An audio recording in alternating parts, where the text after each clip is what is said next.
think we have, I think it was 65, 68 people registered. So you never know how many show up or what. But for those, I see a lot of new names, which is wonderful. Uh, just to give you just some brief background how these Q&As evolved, and sorry to be repetitive for those of you who've participated on probably, I think it was about 11 or 12 previous ones, is the catalyst for all of this is the plethora of misinformation that's available on the internet. And I hate to sound like a politician when we start talking the common words of misinformation and disinformation, and they're two distinct different things. And unfortunately, there's a lot of disinformation, which means it's completely inaccurate and very often intentional.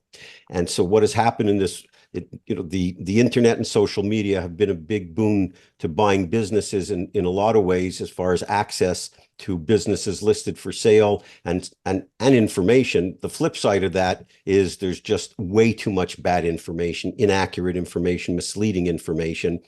And as communities grow of prospective business buyers, and you see certain communities or online platforms where buyers are exchanging ideas, there's just a lot mixed in, which is really not helpful to people. And then you have the whole world of individuals that are trying to convince people such as yourself to purchase $5,000 and $10,000 programs and mastermind groups and master classes and all this wonderful stuff, and with these ideas of buying businesses for no money down, throwing off hundreds and hundreds of thousands of dollars of profit and closing deals in a matter of weeks. And it's just bad information. It's really misleading. And then you have in some of the communities where what is, I find disturbing, I understand the catalyst or the genesis of this as far as an idea is concerned as far as community. But what you have is you have these groups of lots of prospective business buyers, oftentimes with no experience, no track record, no history related to acquiring businesses. And they're asking questions to a community of like-minded people and getting answers from people that have no experience, no track record, no money, no operational experience. And the answers back and forth and the commentary back and forth is really not helpful. And so being in this business of the fancy word is M&A, but it's buying and selling businesses for the last 34 years, that I've purchased 14 of my own companies, and a wide range from $50,000 to a little over $208 million, and have worked with thousands, tens of thousands of prospective business buyers, assisting them through the process. I just felt very motivated to try to cut through all the noise that most people that don't have any experience acquiring businesses, and help them cut through the noise and provide practical, real world information that's going to work tomorrow. And you can put it to use immediately, as opposed to people getting down the wrong track, because it's very easy to get lost in this world when you're buying businesses. And I see way too many people spending way too much time getting to the finish line. This whole process, if you're doing this full time, this whole process should be 6 months. If you're doing it part-time, it may take you a little longer, but because of the amount of information that's available online, it's very easy to get lost in information. So the point of these Q&As, and we have other educational webinars, and I urge everybody to go to our website, which is richardparker.com. There's tons and tons of free resources. All of our webinars, educational videos. I've been on 80-something podcasts as a guest in the last about a year now. As those podcasts are produced, they're uploaded, so those you can watch on the website. Plus, there's hundreds of articles in addition to my regular articles on Forbes. So you could really get lost in the information. The one thing I promise you is it's good information, it's accurate information, and it's information you could put to use right away. It's information that works in the real world. I'm a believer in buying rock solid businesses. When I say rock solid businesses, I don't like distressed businesses. I like businesses that you could take over, get the keys on Monday, and take a paycheck on Friday. That's the goal of what I've been talking about, teaching and preaching for years. I've subscribed to what I call the boss theory, BOSS, which is I like bland businesses. I like businesses that are operationally sound. I like businesses that are sustainable and scalable. So again, the goal is to put yourself on solid footing right from the get-go, especially if you don't have a wealth of experience buying and operating businesses. You want something that's going to transition well to you as an owner, and that means matching a business to your skill set. Because the right business for the individual is a business that's tailored specifically to your skill set. Could be a good business, but if you're not the right person to run it, it's not the right business for you, and it's not a good business. And so philosophically understand that don't give you delusions about what you should be looking for as far as a business. Again, rock solid businesses that transition well to you as the new owner. Today for the Q&A, it's as long as you want it to be. It's completely open. Anybody who's working on any deals, it's great if you can talk about that. That would be wonderful. The one thing is, if you're in the midst of conversation with any seller or business broker, you've more than likely signed a non-disclosure agreement. Keep in mind that you don't want to tell anyone or on this call the name of the business or where it's specifically located. So instead of saying Bob's HVAC company in Omaha, Nebraska, you could just say an HVAC company in the Midwest. This way you don't have to worry about breaching anything that you've already signed. And there's no question. I'm happy to answer anything and everything. And if there's anything that's more detailed, always happy to answer emails separately from any individual. So with that, seeing nothing else to cover, I think we're good as far as housekeeping. And we can open it up. And what do you want? Everybody raising their hands? Is that the way we do it? Okay, there's the raising of the hand is a prompt, right? So you guys can let her rip. And then after the first question, if there's someone in the queue already, Naomi from Melbourne. And everybody know it's not Melbourne, Australia. It's Melbourne, Australia. You can jump right in, Naomi, and ask away. So let's go ahead. Okay, let's go with Mary and Todd first. Hi. Richard, when it comes to due diligence process, Yes. so I've heard 30 days, 60 days, and 90 days. But when you do SBA loan, doesn't it take about 75 days to get that approved and the whole process? Yeah, I mean, some lenders will tell you 45 days, but you got to figure on at least 60. So a couple things you have to keep in mind here. And by the way, Todd and Mary have an LOI, and I want to revert to one part of that LOI to let everybody know, without disclosing anything material, of course.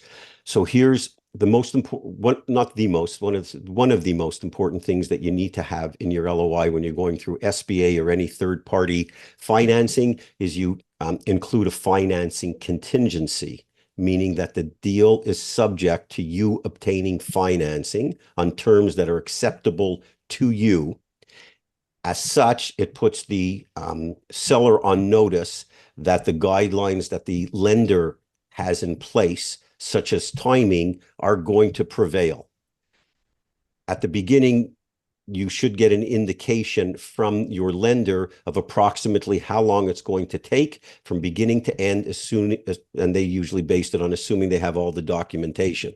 But you've got to give yourself enough of a cushion, and so you can provide the seller with some parameters, but you want to have that financing contingency in place. So in the event, for example, you say it's 45 days, well, what if it takes 65? You're still covered in your LOI. And one of the things that I urge people, lenders always take longer than they tell you they're going to take. And so you want to keep on top of them, number one, and you want to keep the seller informed of how things are progressing with them. But typically, I mean, SBA is certainly 60 days. Okay. And by the way, just Todd and Mary have an LOI that's accepted, and so congratulations, very exciting. Yes. You know, we went back and forth, and one of the things that came up in the LOI, there were two pieces of the LOI that the seller and the broker had told them that they weren't willing to almost negotiate on, which was including inventory and leaving a sufficient amount of net working capital in the business. It was abundantly clear from the seller, a third party involved in the transaction, and the broker, it's not possible. Understand, everybody, when you make an offer in a business, your offer. It's not their offer. This is your offer. So you could put in there whatever you want, and it's up to them whether or not they're going to accept it. So from the three parties on the other side who said it's absolutely not going to be accepted, what happened, Todd and Mary? Yeah, well, I'll just say really appreciate your guidance, Richard, because we were really apprehensive of even taking it because we were so excited about this business, and like you said, being told by the franchisor, the seller CPA, by the broker, like everyone's basically saying, no, this business does not include inventory. I mean, it was on Biz Buy Sell that way, and the ARs or any sort of working capital is not included. And they're giving us, they're giving us all this, saying that there's no chance you're going to get this. And by the way, the franchisor said, we are not going to, the seller will not include seller financing at all. So don't even, basically go there with them. But we actually, and the big part was, the whole working capital, because it's a sizable sum. I mean, it's going to be probably over $500,000 of working capital that we'll need. And so that obviously that's a big part of this deal. And we were almost like tempted to submit the offer before talking to Richard, without saying that there's going to be some acceptable level of working capital that's going to be negotiated at a later time. And also, Richard had mentioned to us too that, make sure that you do get the inventory, because you don't want to be writing checks the first day, which I agree with you. He was just mentioning, you want to actually start receiving checks instead of writing the checks, right? So, yeah, I definitely appreciate your guidance there, because they ended up accepting it. They accepted everything. They accepted the inventory being included, some form of working capital, and also 10% seller financing. And the reason why we're doing a seller financing is because we heard from one of our lending brokers that if you actually do 10% seller financing, that you could go as low as 5% on your down payment. So that was kind of an interest to us, because this is a larger deal for us. But we still might even put the 10% in, but it just makes the deal a lot stronger if the seller actually has that 10% in, from what we are hearing from the broker. And we're just at the beginning stages of the due diligence and the whole lending process. One last comment I'll make, though, that I kind of learned through this is that we talked about like getting a HELOC, so that, you want to tie up the equity in your home and everything. And so we had a HELOC, and so we were all set there, which looks, good in some respects, that you have, this additional capital available.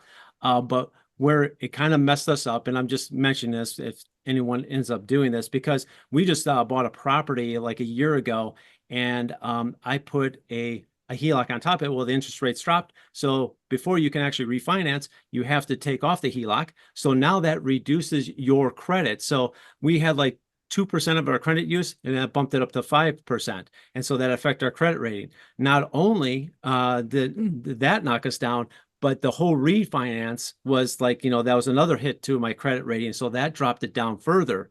So just, I would just caution people to be aware of, like, when you're doing these things, if you're going to go get a business loan too, that you might want to consider some of those. Right. No, these are great points. And overarching theme is, again, your offer, you put in there what's right for you, and they could always reject it, and you could always negotiate it. The concept related to a HELOC, there's two parts of it related to credit, number one, and number two, if you do get SBA financing, SBA requires lenders to go after 100% collateral. Most deals don't include that, but it's part of the standard operating procedures. So if you have less than 25% equity in your home, you're going to be covered. If you have more than 25% equity in your home, they are typically required to go after that and put up your home as part collateral. If you get a HELOC, it works against the equity in the home and reduces it, even if you don't use the money. So before you start going to get lenders, I tell people to strongly consider getting a HELOC on your house. You don't have to draw money against it, but it reduces the amount of equity in your house when the SBA underwriters look at it. So your home can very often be protected from being part of the collateralization. I want to talk about if we do 5% with seller finance, and then we can just do 5% down. But then the only way that would work, according to our broker, is that we only pay the first 2 years just the interest. I think that's the only way. Remember how Anthony was talking about that? Yeah. So that's because that's only, and the seller has to agree to that, saying that he will accept Interest only for 2 years. Right. Okay. So that's good. Good, terrific deal structure. I'm glad everything worked out. And the big lesson there is, you got to ask, and they could always say no, and it's no matter what the other side tells you. Right. Yeah. Great. So thank Um, you. Richard, just real quick, just an add-on question for Todd and Mary, from Leanne. Did Mary and Todd have experience with the company that they purchased? No. Nope. Not at all. Mm-mm. It was the way this worked out is it's about a little over an hour from our house, and we actually went up there the first time to meet them in person. And when he called, he started talking to me, and I kind of like cut him short because I think it's always better to get in front of someone and talk to them. And so we ended up spending like 4.5 hours just talking about the business. And this goes back to some of Richard, your guidance too, about not getting so deep into the weeds on the financials the first meeting. Yeah. And Right. we talked about them, we talked about the business. We And talked so, about everything. yeah. And then Yes. after that, I mean, we went back and talked to them more about numbers, but it was really about them and the business. And this was more, I think, of a personal decision on their side, because there's a lot of people in line for this business. They have their 2 daughters in it. And so they're really concerned about the employees. The guy started up the business, I'll just say 20 to 30 years ago. This is his And baby. it's, something that he's really concerned about who he hands it off to.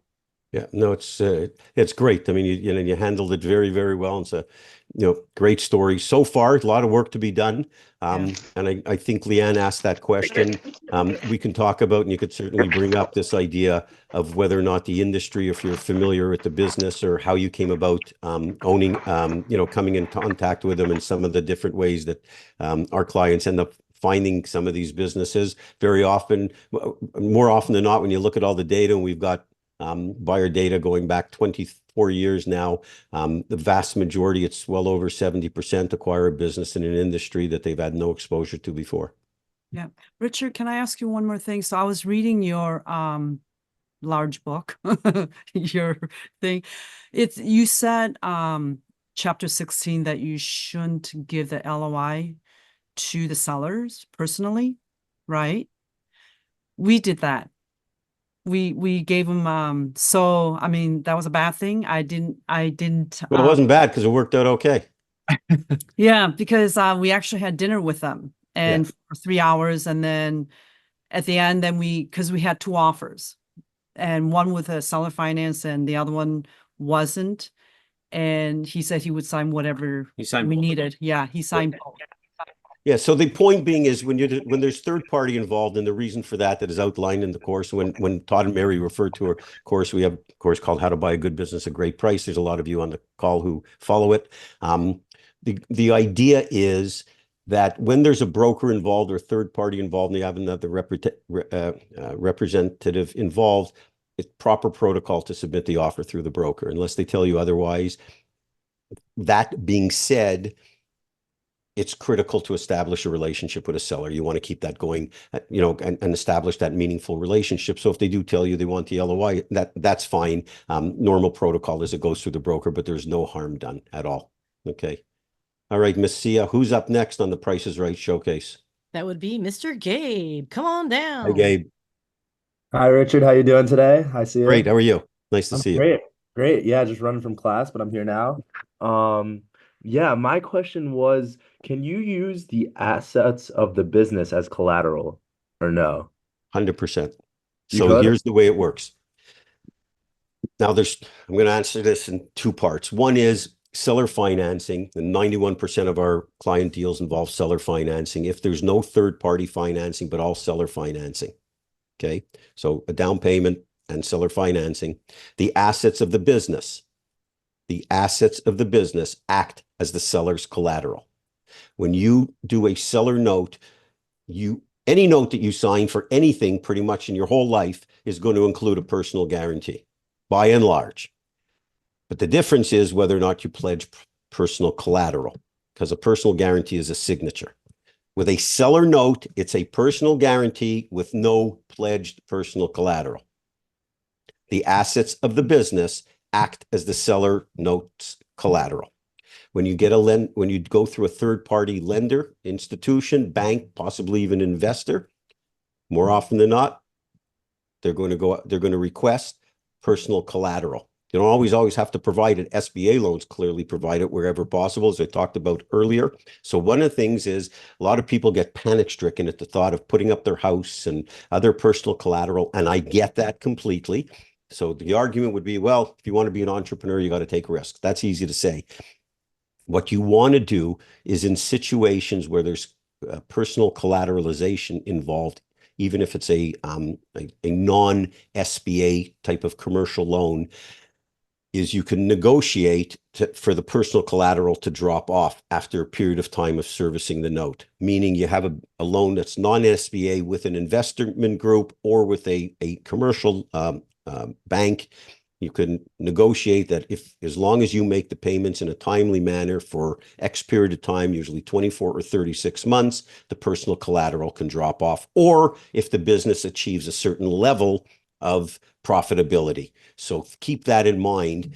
Key things being, you are going to have to sign a personal guarantee in some loans, and certainly in SBA. They're going to go after personal collateral. When it comes to seller notes, and to Gabe's question, when it comes to seller notes, the assets of the business are what the collateral is for that business. As well, in the SBA loan, Gabe, the lender you're pledging the assets of the business as collateral on that loan, as well as potentially personal collateral. So it's where you're getting the money from will dictate potentially what the level of collateral is. Okay, see ya. Awesome. Okay, the next would be is it Marcos Barbosa? Oh, Marcos, hi there. Yes, thank you. Hi, Richard, and hi, everyone. Nice to see you. Nice to see you too. Well, I have a search fund in Brazil, although he prefers to call us as not searchers, but finders, right? Yeah, we don't use the word searchers here. We use finders. I agree with you. It's a better term. Well, I'm now in my third month of my process. I just completed the full course, by the way. Great material, great content. Thank you. I have been talking with a lot of brokers here in Brazil, M&A boutiques, advisors, and so on. So my broker deal flow is going quite well. The problem I'm having is with the proprietary deal flow, particularly get information regarding the company's owners, who's the owner, or if there's more than one owner, who should I talk it to? I don't have sometimes the email of the person. So I like to ask like an open question, recommendations to be able to get in touch with the owners. Do you think that maybe like a regular mail, sending an old-fashioned letter to the company, because I know the company its address, might be an alternative, or any other better idea in order to get in touch with the right person in the right fashion, the right process. Thank you. Sure. So you answered your own question, consistent with what I believe in. You write a letter, nothing replaces an old-fashioned letter to an owner. Nothing. If you don't get if you're sending out mail to a limited number, under 20 or whatever targets, I even suggest you use FedEx. Nothing is better than an old-fashioned letter. The market, business owners are bombarded with emails and lead generation and broker flyers and broker emails. It is undoubtedly the single best way to distinguish yourself from the crowd is a solicitation letter, direct solicitation letter. And for those of you following our program, in the section, why every business is for sale and how to approach the ones that aren't, do we have a solicitation letter, either one that you send personally or one that we recommend you send using an attorney or an accountant, and follow that template. The reason why you want to have it sent from your attorney's office without them doing any work related to it is everybody opens up a lawyer's letter. And so follow that template letter has had unbelievable success. It has some cases where it really didn't do well, but we've had return rates on that, response rates on that of up to 40%. So you want to use that template. It's tested over and over and over again. So Yes, Marcos. If, you know, in America, for example, you can go on to each one of these states have their Secretary of State, Secretary of Commerce, Department of Corporations, etc. website where you can get the information related to the corporate entity, but oftentimes the owner is not even listed there. Oftentimes it's just a registered agent. And so if you can use resources like that to be able to identify, the key is identifying who the owner is, and given any choice, absolutely 100% tried, proven, categorically better is to send an old-fashioned letter. Okay, thank you. And just one final remark, considering the lawyer idea. I tested with my lawyer, asking him to send on my behalf, and he told me that maybe here in Brazil, people get somewhat scared getting a letter from a lawyer. Exactly. That's the reason why you want to send it that way, because everybody opens it. Okay, That's thank you that's very why it works like beautifully. Thank you very much, Richard, and everyone. My pleasure. And again, thanks for joining us. Nice to see you. Okay, I see Samantha's hand is up. Oh, sorry. I wanted to ask a quick follow-up so we don't switch the topic. Before we switch the topic, so if you send that letter from the lawyer, that includes your personal note that you write and then you give it to your lawyer and he sends it? Yeah, exactly. Okay. You follow, there's that solicitation letter template in the course. Use that exactly. The concept is they're sending it when the envelope is going to have there from the law offices of, you know, Leanne Huffman, or, you know, from the law offices of Gabe Bauer. Okay, it's the actual attorney, but inside the letter is along the lines of, we represent a client. We're not, you know, we're not business brokers. All discussions will be conducted with our client directly. Here's what they're looking for. The whole concept is it's on a nice, it's in a nice envelope. They got the lawyer's letterhead on the envelope on the outside, and it's much different and better than an email. Emails just they don't work. I mean, they really don't. Hey Richard, this is Torrance. I got a good idea for you. I hired my two daughters, my 10-year-old and my 13-year-old. I gave them a template to write out, and that's part of their chores. So they write about 50 letters each week, and I pay them $10 maybe each. So I get a pretty good discount. It may be some That's like child laws. labor. I might be breaking some rules here, but I it want goes your out daughters to call me because I'm going to help them negotiate a raise. Hey, well then they're gonna have to move. That's part of the living cost. I charge. That's part of the payment. Yeah, it's like when my kids, when they were talking about something, would get put up a fuss. Like, you live here. That's the price. That's rent. It's a great idea. It's a great idea. So, Yeah. yeah. I mean, I would suspect that, you know, it may even be very interesting to say, hey, my dad's looking to buy a business. Why don't you give him a call? But, you know, that's a nice the goal idea. is, you know, unlike, well, direct solicitations very often are similar to marketing strategies. You know, the successful marketer is very simple. You test, and test again. And once you think you have it right, you keep testing it. So, you know, you do different things. Not one thing is going to be a silver bullet. You do various things. And that's, you know, and there's a great example from Torrance as well. And when we get on the call next time, let us know how the return rate is. Will do. Okay, man. Awesome. So we've got Samantha waiting in the wings. Okay. Hi, Richard. Hi, Hello everybody. there. Hi. I'm currently in a due diligence phase with a manufacturing firm in Vancouver here. And I discovered they had a customer concentration issue. For the last 3 years, there's a 1-star customers keep growing their orders. So now up to the point, the best year, they had 50% customer concentration. 50? Yes. Okay. All right. It's pretty severe.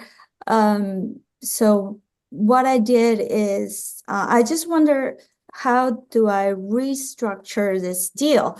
Because I do see tremendous growth opportunity for this business, and I want to try it and see whether we can work it out. So what I did is to remove about half of the revenue from the biggest customer and did my valuation based on that. And the rest I put into earnout. So it's a $2 million business. I ended up offering 900,000, and the rest is a revenue-based earnout over 4 years. And the seller, is to my surprise, is actually considerate right now. So Okay. what do you think? Should I walk away or work with the seller based on earnout? What do you think? Well, I would definitely wouldn't walk. Okay. Number one. Structurally, you did a terrific job, because the whole idea, and just to repeat and show how Samantha did this, is great, because the idea, when there's a lot of customer concentration, you do 2 valuations, with and without that customer. Hmm. The delta represents the earnout. For example, if you have a business and you do the valuation and you come up with, I'm going to make the numbers real simple, $1 million for the whole business, and you determine the valuation comes out at $1 million, and you determine that without that customer, the valuation is $400,000. The delta, 600,000, should be the earnout amount, what the seller has the potential to earn given certain criteria is met over a certain period of time. So that's how you establish the earnout. So Samantha, you did it brilliantly. That's the first thing. The second thing, just to take a step back, and it's very easy to have hindsight, but one lesson here for everybody is customer concentration in manufacturing businesses, distribution businesses is very common. So it's one of the first questions you want to ask, because you avoid all the heartburn and expense of going through the deal if there's a massive amount of customer concentration. And to me, anything generally over about 20-25% with a single customer's customer concentration. I mean, there are no hard rules, but at least you'd be able to deal with that in advance and find out it's solvable. And so you save yourself a lot of time, heartburn, and money. Now, as far as walking away, the other thing is, from a timing perspective, you want to have an earnout for the longest period as possible. The seller wants an earnout for the shortest period possible, because they know that there's going to be a certain guarantee of continuation. In this case, a 4-year earnout is phenomenal from the buy side. Typically, anything above 2 years is a win. Oh, okay. Yeah. So, yeah, absolutely. So I think structurally, the way you've done it is perfect. The way you came up with your formula, great. What you want to make sure is now you go back and look and say, okay, what happens if, by no fault of yours, or even by fault of yours, hopefully not, if that customer disappears altogether? It's great to have an earnout, but you still want the business. Because you're suddenly, remember, your profit level, you won't have to be, you're not obligated for the earnout, but you're going to be making a lot less money. So there may be some growth opportunities, but you don't want to get diluted by what can be. You want to look at what is. And so you've got the earnout piece done. Great. Very commendable. The second piece is now take a look at that business. Say, if that customer goes away, is this business still a good business for me to acquire? If the customer goes away, the business is barely surviving. Yeah. So you've got to be very cautious and make sure that you through your due diligence process, and you may need some extended due diligence to make sure you can grow the business, because the goal is the business has to be sustainable. Growth is very sexy, but sustainability is value. Right. There's just a certain threshold the revenue need to pass Yes. in order for the business to earn any money, right? Yes. Yeah. Correct. And so understanding what that number is, we've got to make sure that that's going to continue. And are you okay with that? Like, if the business does not grow, that could be problematic. Yes. I also would highly recommend, depending on the nature of the business, is understanding the nature of the relationship with that customer. Oftentimes it could be something where the customer, sounds crazy, where they have to buy. In other words, the company offers something where it could be a product or service or something that's really tied in, and you feel very confident that the customer is going to continue to buy for a long period of time because their choices are limited. But if it's the type of business where they can go elsewhere to, a significant number of other manufacturers to get the product done, then you're more vulnerable. And then you have to revisit whether or not it makes sense to walk away. So I do this in parts. You've satisfied the earn-out piece. The next piece is to really take a look at the business without that customer to see what it looks like. And the third piece is to say, how do I get, some assurances that that customer relationship is going to continue? And that may be part of the negotiation, saying with the seller, look, I'm prepared to go through other various steps of the due diligence, but as the last 11th hour contingency is I've got to meet with that client, if you haven't already done so. I haven't done that, so the seller is guarding all the Of course. customers and the employees, so. Yes. Well, the employees they can guard, but the customer, they may have to lower their guard as the last contingency. If you're not able to get the answers to those questions during your due diligence. Right, so the good news, the customers already recommended other customers into the business, Good. so That's positive. Yeah. That's positive. What I would suggest is go through the next couple of steps. Again, the earn-out piece you've got done well. Go through the next step with your evaluation to really be comfortable whether or not this is survivable without that customer, and then dig into the market a little further. And if you want to contact me offline, we can go through based on what your findings are and do, the next step of evaluation. Oh, that sounds wonderful. Yeah, I'll contact you for sure. Yeah, thank you. Perfect. My I just pleasure. have a very quick one, just in case this deal doesn't go through. So I really have problem with deal flow in this in Vancouver area in British Columbia. So one thought is to stitch up a couple of multiple business, a smaller business, because there's like 1,300 listings for smaller businesses. If you increase the revenue to over $2-3 million, there's only 10 listings. So is that a viable solution, just to buy multiple smaller business under $1 million and to put them together as a package? What do you think of that way? Well, first of all, I'll tell you, I love Vancouver. It's my favorite Canadian city, and I'm originally from Montreal. I was just talking about it yesterday. It's a great city. And Yeah. yes, that's the challenge in some smaller cities. It is a viable plan. The key is you got to get the first business right. Yeah. So the businesses that I've bought, I started one small, and then immediately within 3 months acquired a business. One of my 14 bought a business. And then what I kept doing is the other acquisitions that I'd make, I never took money out of the subsequent businesses. I just kept using the money to pay down debt or use to grow the business. So it's a very viable strategy, but the critical that you get the first one right. So you want to get one that's rock solid in a platform or an area or an industry where you can add on smaller ones. You may take the first one maybe a little larger. So instead of being 100, not necessarily 100 grand, it might be 500 or somewhere around that neighborhood. Gives you enough flexibility to give you an income that you need. And more than, and survivable income, and make sure that one is rock solid, because if that's your plan, as far as a roll up, even if you have to overpay a little bit for the first one, it's okay. Okay, got it. Thank you. Okay, no problem. Naomi, Australian, Aussie Naomi, go ahead. Hello, Richard, and hello, everyone. I had a question about SBA loans, and I know that they're very common in America. However, outside of there, we don't really have SBA loans in Australia, though there are other loan types. Right. I was kind of wondering, what do you find is most common for financing outside of America? Great question.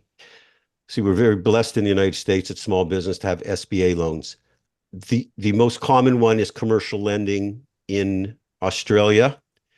Seller financing is definitely catching on. It's becoming more common. It was not the norm in Australia or in the UK. The reason we talk for, we have guys specifically for those countries, and in order of preference, I think UK is our second largest market. And so your options are commercial loans through traditional lenders is more common than it is here, because while we do have SBA in the United States, it's far reduced of commercial lenders that are non-SBA that'll lend money for smaller businesses. So you want to meet with some commercial lenders, your typical banks that are there. What is it, Macquarie's? Yep. Okay. Macquarie, Combank. Yes, so you'll meet with those local lenders. Depending on the type of business, your financial situation, the assets within the business, you may have gain some headway with some of the smaller, in smaller businesses with commercial banks. And then the next step to that is seller financing, because if not, that's the only way to get deals done. I mean, if there's no SBA and there's no commercial loan, if someone wants to sell their business, no one's walking in with cash to pay them for their whole business. And so it's very important that you try to establish those relationships with the bank. But when you sit in front of the seller, being very clear, understanding that the potential to get this to the finish line may only come through seller financing. Right. So what Great. I would Thank you suggest for is, answering. yeah, so no, oh, my pleasure. So I think you should, once you go through those a little bit, if there's anything, jump back onto one of these calls or what have you, and see how you are faring. The other thing that you may want to do is get in touch, if you haven't already, some of the local brokers. Whether or not you end up doing transactions with them is immaterial, but get some feedback from them, because some of them may have some relationships with local banks that might be more favorable for small business lending. Right. No problem. Yeah. That makes a lot of sense. Great. And go enjoy Melbourne. And for anybody who hasn't gone to Australia, you got to go. I mean, it's unbelievable. People tell you, oh, I always wanted to go to Australia. I'm telling you, you got to go to Australia. It's unbelievable. And make sure people typically go to Sydney, but Melbourne is just city of the universe. It's fantastic. Okay, go ahead. See ya. Awesome. Okay, so we're gonna go with Dixon next, because I think he's in the car. So I just want to grab him while we can. Yes. Thank you. Hi, Richard. How are you, my friend? Good. How are you? Wonderful. Yeah. So my scenario, for the benefit of everyone listening, I was approached by an investor through a connection with Richard. We were introduced to each other by Richard. So the investor reaches out and is like, I have funds. If you are up to find a business, let's do it.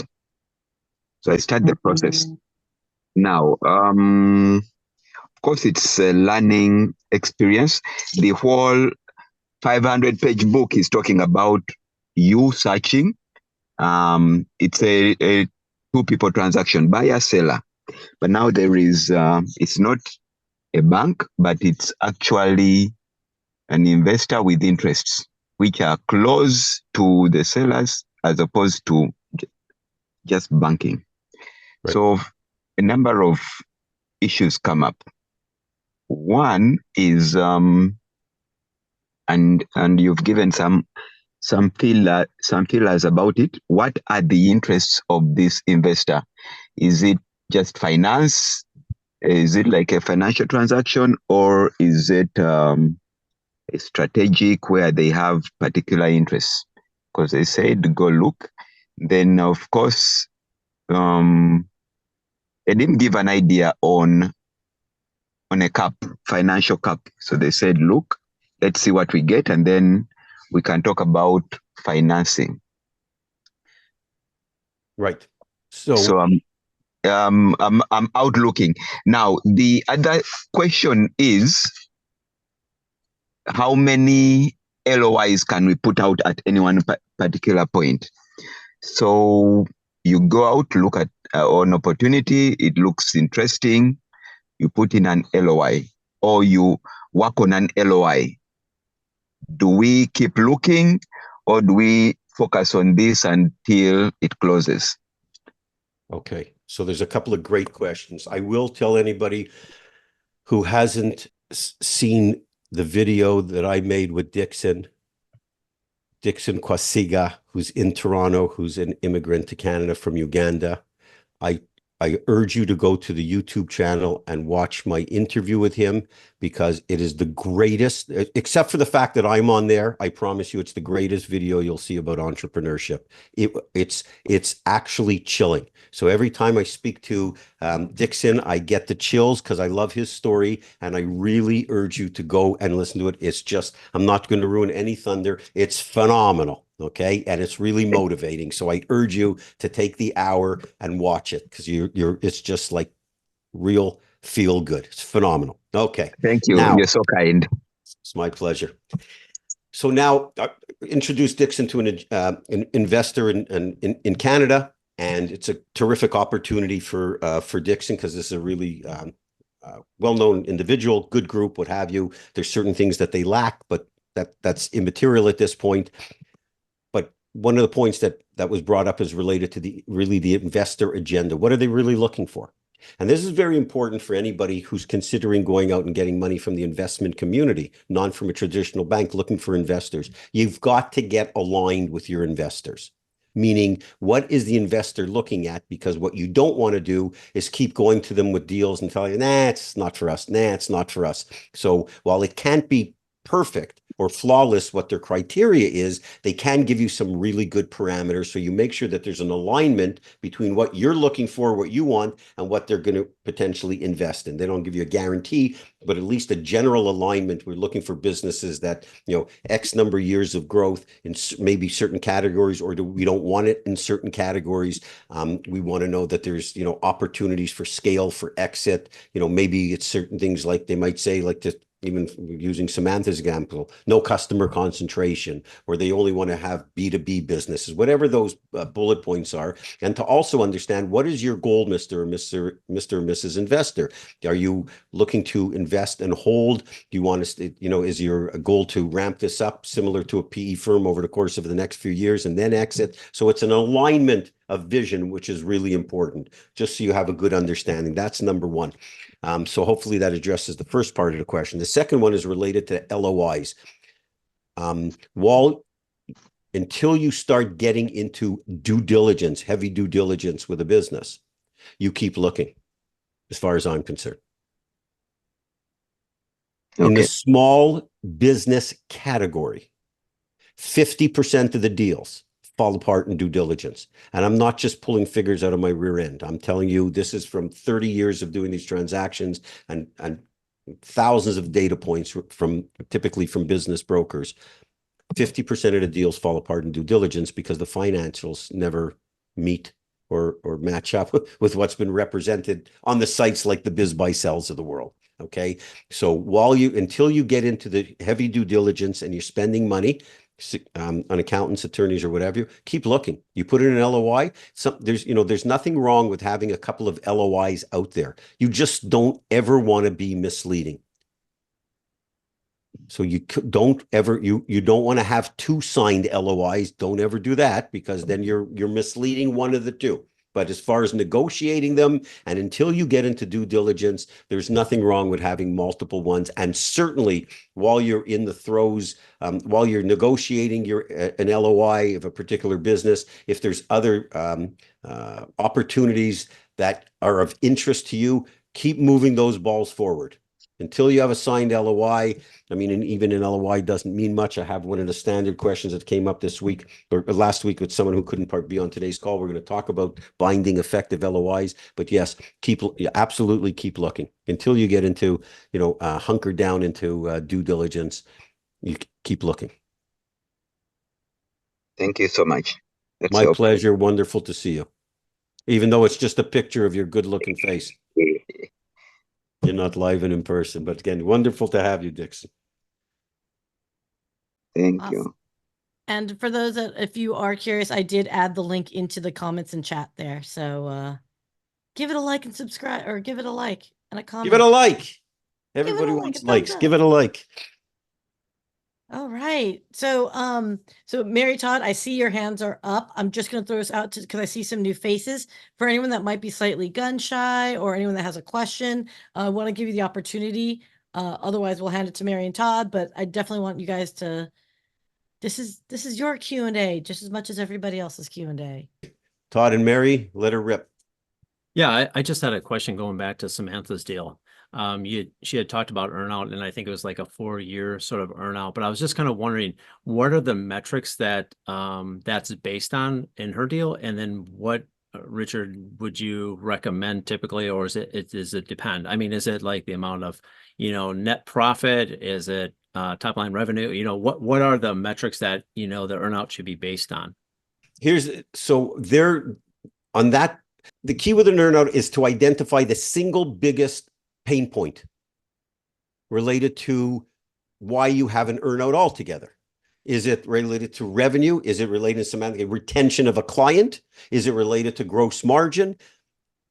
You identify, if you make earnouts overly complicated, they always lead to a fight and very often to a lawsuit. So you don't want that. You want them as simple as possible, and wherever possible, one data point.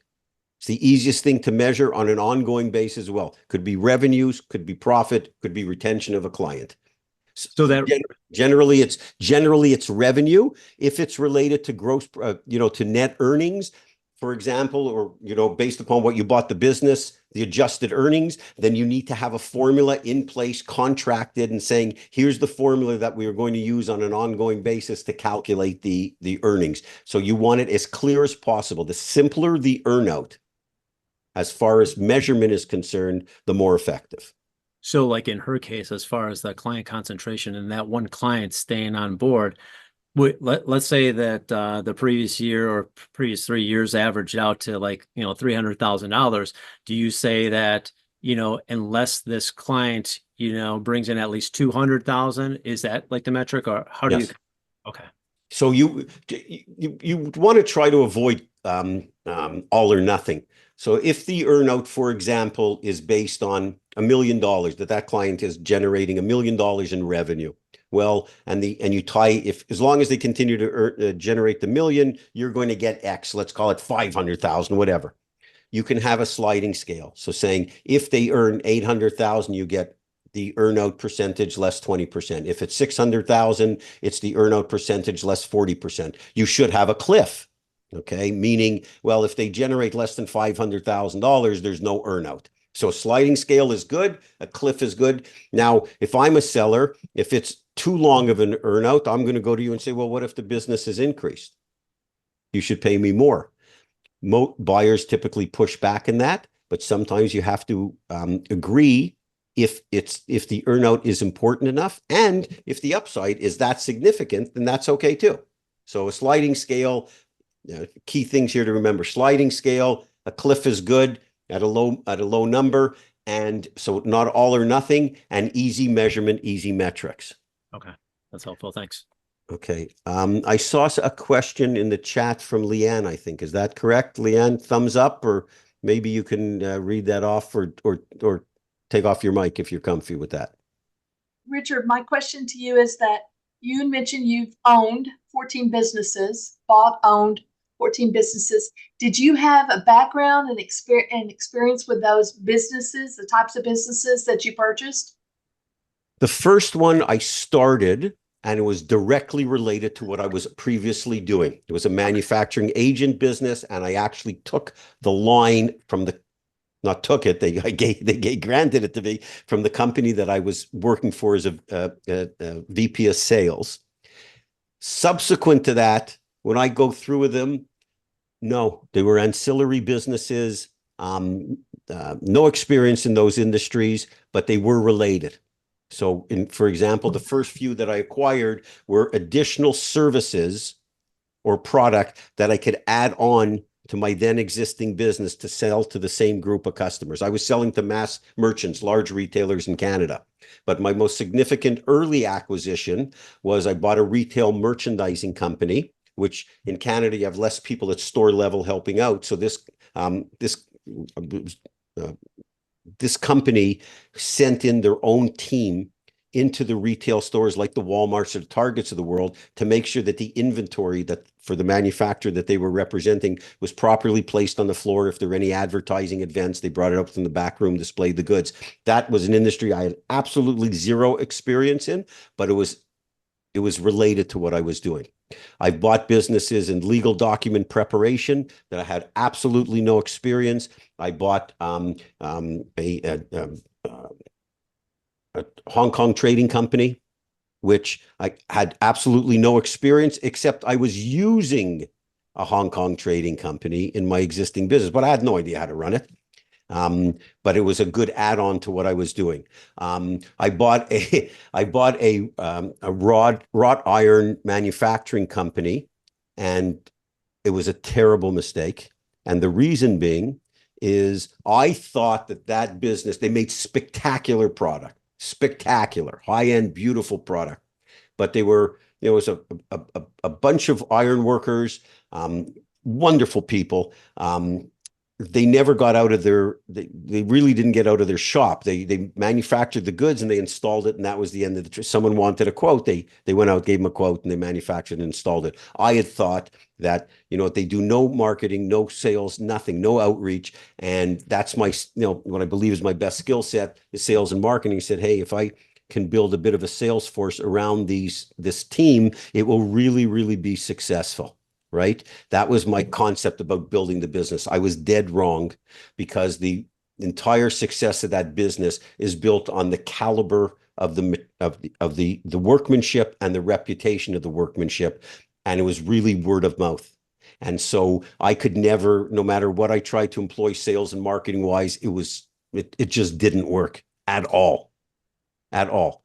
Other businesses where I've been, I don't care about the industry, and I urge you to not care about the industry.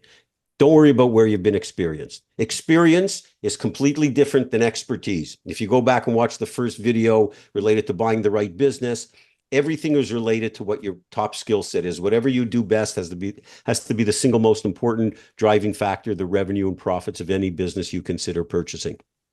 Experience is what you did. Expertise is what is experience is where you worked. Expertise is what you did. And so if that skill set is sales or marketing or design or manufacturing or logistics or managing a team or putting a plan together, that's the key piece. As long as that, whatever business you look at has to need that as the driving factor of the business. I don't really think it's great if it happens to be an industry you're familiar with, but not really that important at all.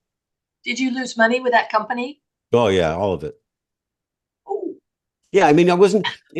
I realize, sometimes you just cut you just cut your losses and you move on. I mean, it was just I gave it back to them. how long did it take you to realize that? I'm curious. Well, it didn't take me that long to realize it, but it took me too long and too much stubbornness to admit that I got to move on.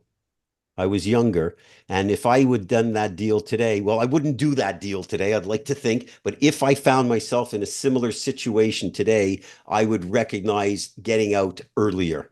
Sometimes when I was younger, when you're younger and you're a little bit obstinate, and you keep thinking, well, we'll do it this way, we'll do it that way, and it just wasn't right. I mean, the signs were all there. I should have made a better decision sooner, and I didn't. Okay. Do you think it's always important to use a broker to No. help you get?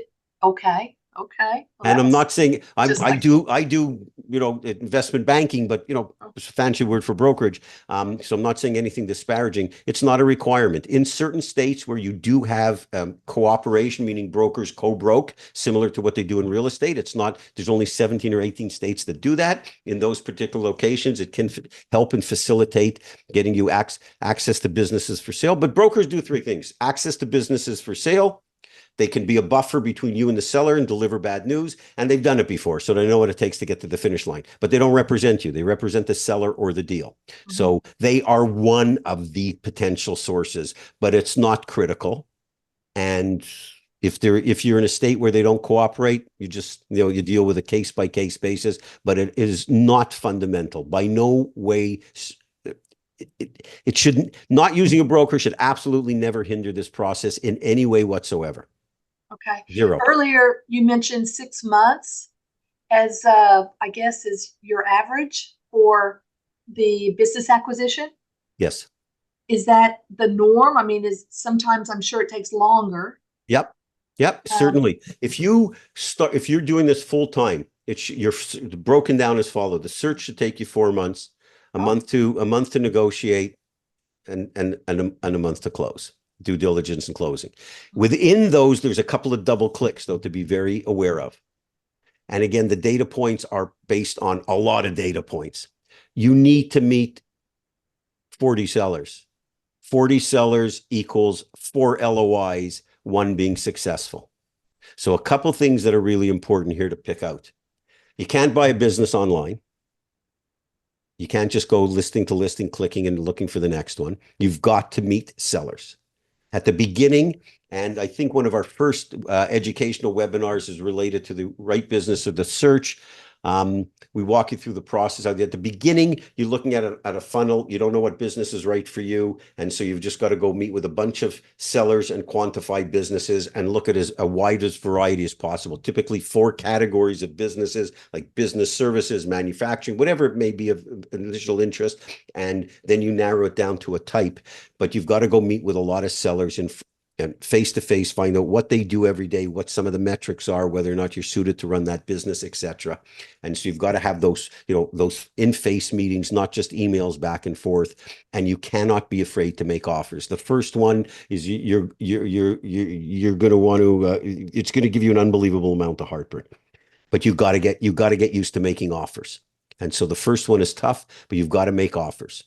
And I'm not saying making crazy offers, just getting into the mode of making offers. Typically, it's you look at 40, you end up making 4 offers. One's going to turn into your closed deal.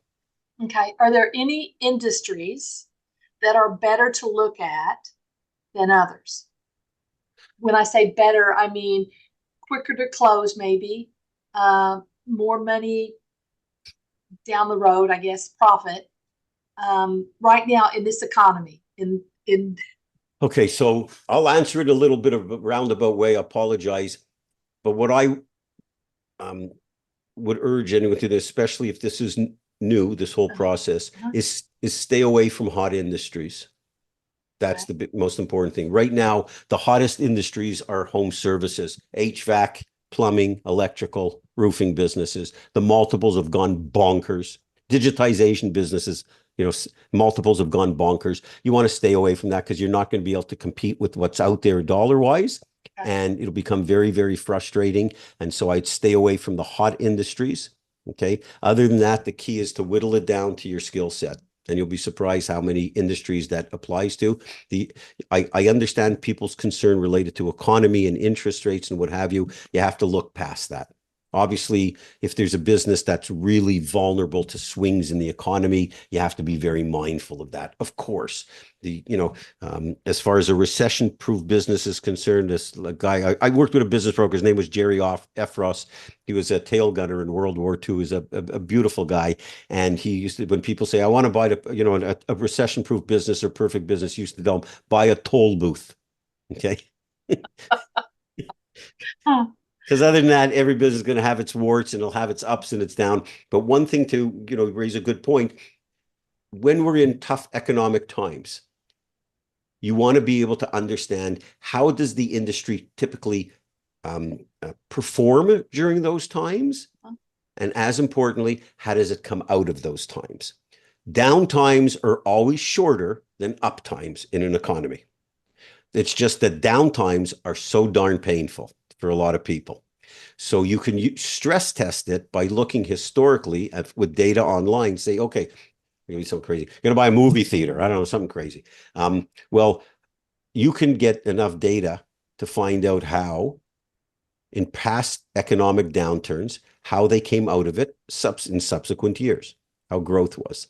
So that's the way you're never going to find a recession-proof business. So what you want to be able to stress test is how do they typically perform, especially if you're looking at a business that's been around for 5 years and it's going to be in pest control and you want to know how it performs in recession times, well, get online, find another pest control business that's been around for 20 years and you'll see how they did after 2008 as an example. So there's ways to do it in the real world. Go meet with the seller and, I'm interested in buying your business, even if the numbers aren't right, but you're searching for information. And so the key is as the economy, it's you measure how they've typically performed in downtimes, but most importantly, how they've come out of it.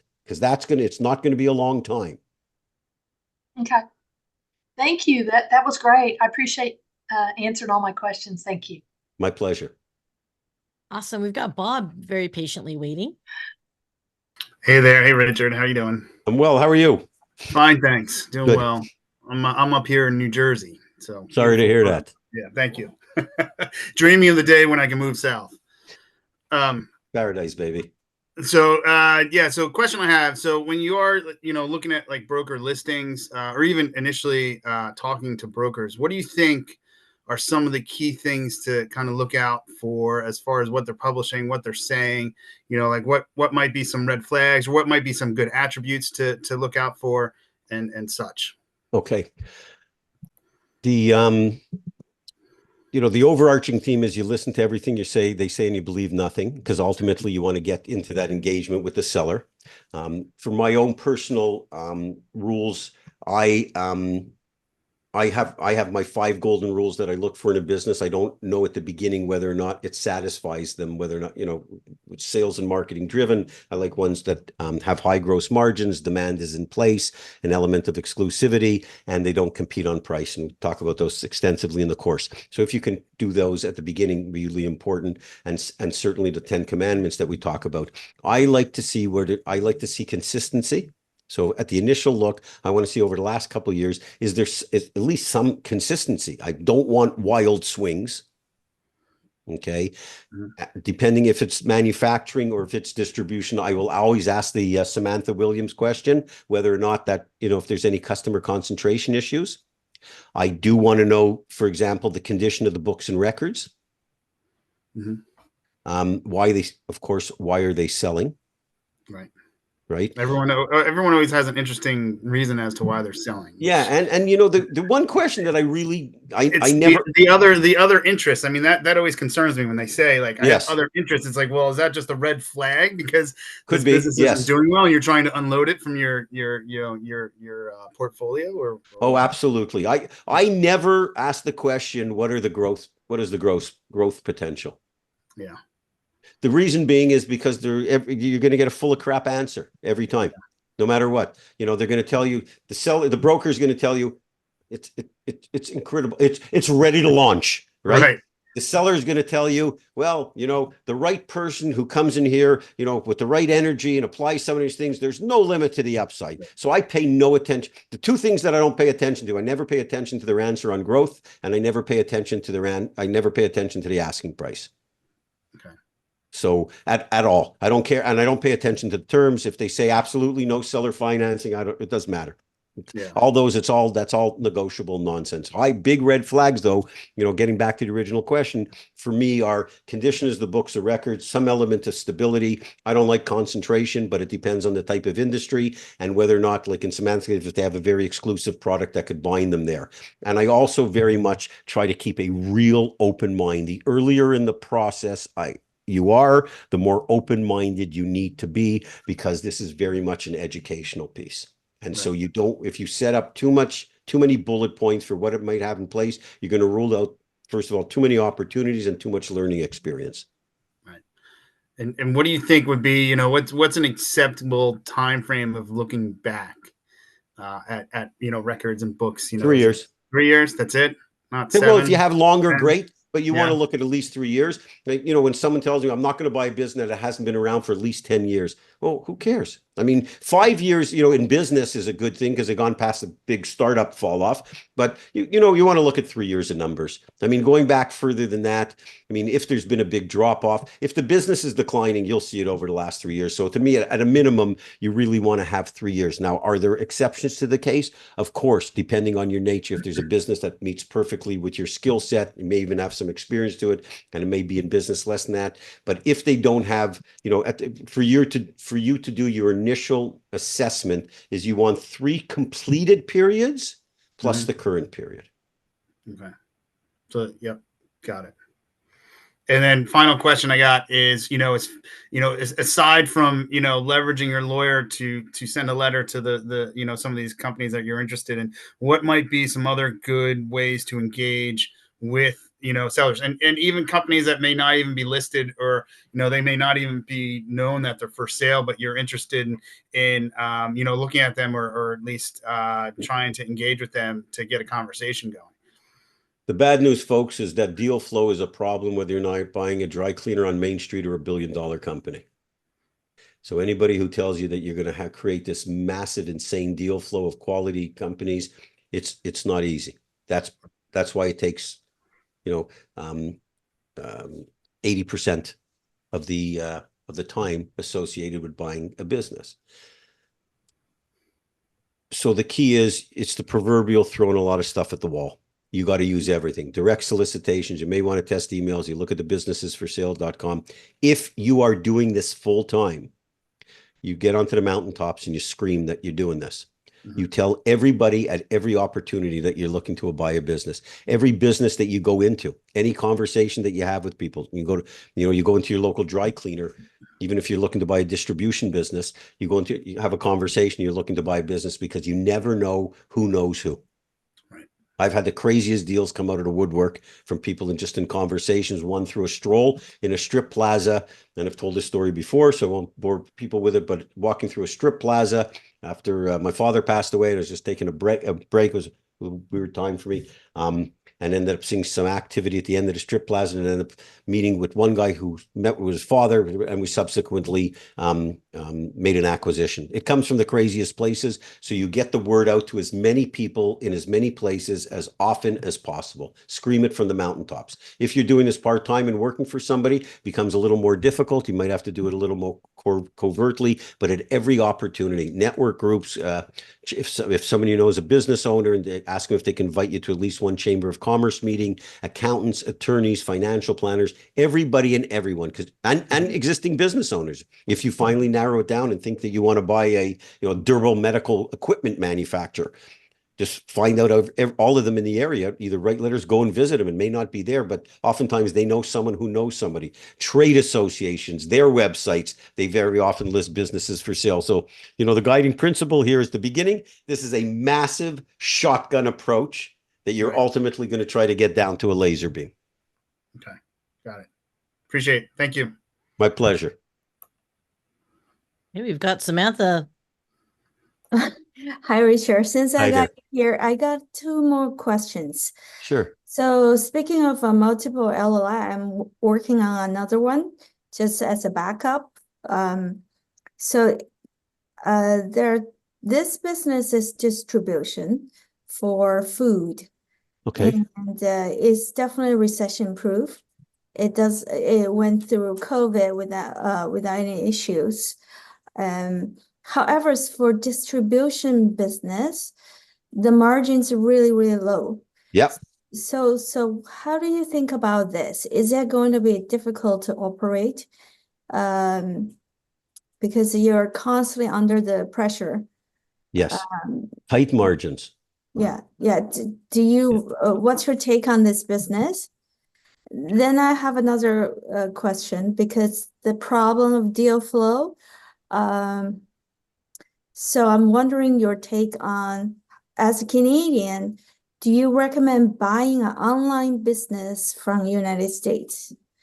There seems to be a huge deal flow for online business. What do you think of that? Okay, so I'll answer your two questions. Distribution businesses, yes, traditionally are low margin businesses. I've been in that business.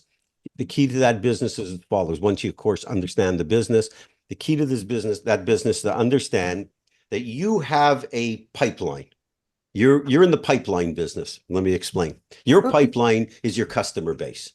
Now, you may be you're selling them food or food products, related products, but you have a customer base. The goal in a distribution business, if you want to grow it, is you've got to figure out how to get more product to stuff into that pipeline. So instead of selling a customer 2 products, you want to sell them 22. So you're always on the hunt for a couple of things. How do you add more product lines? And as you acquire a little bit of capital, are there some product lines where you can actually brand yourself, either as private label or import them yourself, manufacture them yourself potentially, because then you've got big much bigger margins. So you have to look at this business again. It's the pipeline business. Customer base. How do you know, the thing I used to say it in a sort of very crude way, because this is the way I used to look at all my early businesses, and I apologize because it sounds pretty crude or rough. So excuse myself in advance for those who are politically correct. I used to figure out how do I sell more shit to the same people. That's what I got up every day to figure out. How do I cram more stuff into the pipeline? And this is especially important in the distribution business. At the beginning, you may just go get additional product lines, but you want to keep at the beginning, the same customer base. You have a loyal customer base. They're buying from you. They're paying their bills. You establish a relationship. People are more inclined to buy from someone they're already doing business with. So how do you sell them more stuff? And there's different ways to look at that. Again, your own product, adding on products, bringing in more products, buying companies that have products or other distributors, because ultimately you want to get to the point of being able to increase those margins if possible. Or if that is not possible through your own product, spread out your risk over many more products. That's the first part. The second thing from online business, I don't think it really matters whether or not they're based there, because an online business is global. And so it doesn't really matter where they're based, because they're if you're an online business, you're worldwide. Effectively, the world is your retail store. There are very significant issues that you need to consider when you're buying an online business, and you're certainly going to have to work with an attorney who specializes in that. The challenge, the beauty of the online business, you can get in there inexpensively, you can operate it when you want. The challenge is you buy an online business, the person you bought the business from can go become your competitor an hour later and you'll never find out, because you could hide behind the internet. So that's one part to be very cautious about. The geography, I would be less concerned. What about the financing? Financing, most lenders won't finance online businesses unless they're at a certain level. Oh, okay. So an SBA in Canada won't do a US-based company. So like BDC in Canada would not. I don't believe BDC either will do a US entity. I see. If you do a little research, if you can find out, let me know, because I can find out for you. But I do not believe they allow it, unless it's I think, and I may be wrong, but I believe if it's a subsequent acquisition, meaning you bought, you have an existing business and you're looking for an acquisition that's going to add on. I believe that might have been one of the criteria, but I don't want to mislead you. I'm not 100% certain. So you verify, and if you don't find out for certain, I have someone who I could ask. Okay. It was based in Calgary. It was based in Calgary, actually. Great. Thanks so much. That's really helpful. I gotta go. Thank you, everybody. See ya. See ya. Okay, talking about Sia. Okay, Sia, what do you got? We I got think we got Gabe one more next. question. We got Gabe next, and I think Well, that's one it. more. Sorry, guys. That's good. Yeah. I was gonna ask. So say you buy a business and now you want to do some add-on acquisitions. Does the SBA loans fund that or no? Yep. As a matter of fact, they're easier to fund than the first acquisition, because one of the key issues is they want to make sure that the individual who's making the acquisition has the right experience to operate that business or expertise. And so, and relevant business experience is really important in some industries. For example, if you want to buy a restaurant, if you haven't run a restaurant before, you're not getting an SBA loan, but for the most part. When you have an existing business and you're buying a complementary business, you can get an SBA loan on that business based upon the financials of both yours and the existing business. Actually, it's easier than buying your first business. So And you can keep doing it over and over again. Say it's your first time buying the business. How long do you need to own that business before you can maybe get funded for a second add-on acquisition? Probably a year or two. I see. Yeah, they just want to make sure that the business is stable, you're stable, but not much longer than that. Once you own a business and you're running it and you're successful and you're building your track record, especially, someone such as yourself, Gabe, newer at the game, the greatest way to open up paths to get capital is success. Have one good business, It's much easier to find. It's much easier to find a lender for the second business. I used to have a friend of mine, Montreal, used to have a great expression was similar to this. I hadn't spoken to him for a while and asked him how he's doing this and when we were much younger. And he said, "Oh, I'm doing great. I'm working on my second million." I said, "That's unbelievable." He said, "Yeah." He said, "The first one's too tough." Right. So, it's akin to that. Once you get the first one under your belt, the world opens up for you as far as investment, because people want to attach themselves to someone successful. So you'll find the first one is just the toughest to get that going. Then there's then opportunity there's just much more opportunity. Makes a lot of sense. Thank you. Of course, man. Good to see you. That's twice in 1 week we talked. I know, right? It's crazy. Lucky me. I'm surprised you're not sick of me yet. Never. Awesome. Awesome. Okay, guys. So I think this is a really good session. I think I think there's overload now at this point, Richard. Yeah, So if no, you we're wanna good.